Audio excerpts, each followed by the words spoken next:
Tonight we got all excited and we scheduled a show about the American justice system.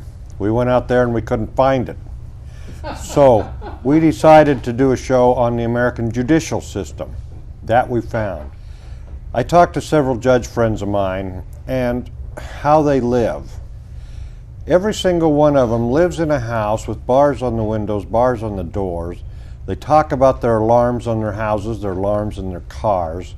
They talk about having to go to work at different times of the day so that they don't set a pattern. They go into a courthouse through different doors than the public. They have catacombs back there that they don't use the same thing. They talk about having bulletproof desks. Who is in prison here? We have talked, and I talked to many people all over the country, and they all have a horror story.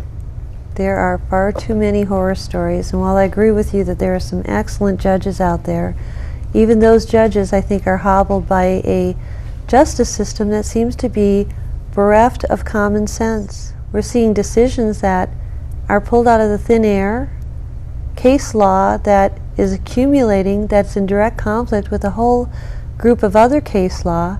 We don't see any consistency, and a lot of us are saying, where is the common sense? Is there any common sense left? The courts are now reviewing procedure instead of content. It's how you present something, not what you present. Just last week we had a doctor on who told us of her experience in the courtroom where the judge said, your innocence is not a matter in this case. This is not about your innocence. What rules do we have as citizens to go by to expect to receive any consistent justice if none of this matters? And people are becoming very angry. They're becoming physically ill. They're becoming emotionally ill because the only resource that we have in this country for justice is our court systems, and our court systems, unfortunately, in too many cases, they're letting us down. Well, they just letting us down. work. When the papers come out and they say that the criminal justice system is broken beyond repair, or Judge Edith Jones tells Harvard School of Law that the legal system is corrupt beyond recognition, these are people who we should believe. And they have no reason to say this. Judge Napolitano wrote quite an expose on it. Catherine Cryer wrote a book, The Case Against Lawyers. A lot of data is collecting to show us that they know it's broken. Mm-hmm. The missing piece seems to be what to do about it. Isn't that you and me? It's, And the people who have basically allowed this to happen? That's the American. It's important for people to know that the Founding Fathers really recognized the possibility that this type of a situation would occur. When they said that the germ of the seed of our destruction is in our judiciary, they warned us. They said, keep an eye on these people. Mm-hmm. If you give them power, Lord Acton said power corrupts and absolute power corrupts absolutely. We were given all of the warnings. Some people say when we put up a Statue of Liberty on the East Coast, that we should have put up a Statue of Responsibility on the West Coast. Yeah, I tend to agree. We went to sleep at the wheel as the American public. Government has done what government tends to do, which is to procreate, Right. is to grow larger. It does. It tends to do that. It's like a big fat pig. I mean, I don't know how else to put it, but that is exactly what government has done. A bit of an insatiable beast. We put that together with the fact that the attorneys have created almost a monopoly on the legal system and have convinced the rest of us that we can't function in a court system without them.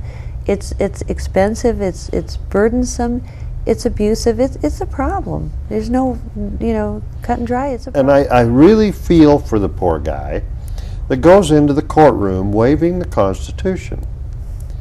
He is beaten down, he's called names, and I had the same thing said to me by a judge. A judge looked me right straight in the eye and said with venom, "You're a constitutionalist, aren't you?" I said, "Yes, aren't you?" And that was the worst thing I could possibly say. The arrogance is beyond any comprehension of mine. And of these judges. To me, it actually and I know these are really strong words, but it really verges on insanity. Some of the things that the judges have been doing and have been getting caught doing, we're talking about a community that even the legal community itself really is admitting that they have a higher incidence than the rest of the population of emotional illnesses, alcoholism, drug abuse. They're not necessarily an emotionally well community, but in order to be, say, a police officer, you have to pass a psychological exam. There are no psychological exams for judges anywhere, and these are people who take our lives into their hands. And judge us. And judge us and can create problems and hardships for us that we may not even in our lifetime be able to overcome. Back to Judge Roy Moore again for just a minute. It made the news, and he basically lost his case that for trying to say he could have the 10 Commandments. I mean, I couldn't even believe it existed in the first place. But what most people don't know is the citizens, the people in Alabama, paid $550,000 to the Southern Poverty Law Center when he lost his case. Morris Dees, what a piece of work he is. And yet, isn't it true that on the building, the Supreme Court building, that they have the 10 Commandments there? Right on the top What of is it. the irony? So the irony, we're up against it. I think that what's happened in this country, too, with regard to the judiciary, is fairly clear that people in power have figured out that whoever controls the judiciary in this country controls everything. Absolutely. And this is going on. The jury system is the basis of a system that could render sanity, but it's being tampered with, and there's no other way to call it than tampering. If you have to hire an expert firm to choose the people who will render the decision that you want, how can that not be considered a form of jury tampering? But it's being allowed, and companies are making millions of dollars on this. There's something really wrong with that. Well, the old maxim, innocent until proven guilty, is just, it's an old idea. It was a wonderful idea, and may it rest in peace, because It is gone. it's gone. Right. They assume, and the burden of proof is on you. They don't seem to understand that justice is a part of the human makeup. And if you deprive a person of justice on a continuous basis, it's really an attack, and not to get religious or anything, but it's an attack on the human soul. We have, as societies, evolved ideas of justice, and we've done that because human nature needs justice and it needs resolution. And if you deprive somebody of that long enough, they're going to have a reaction. Now,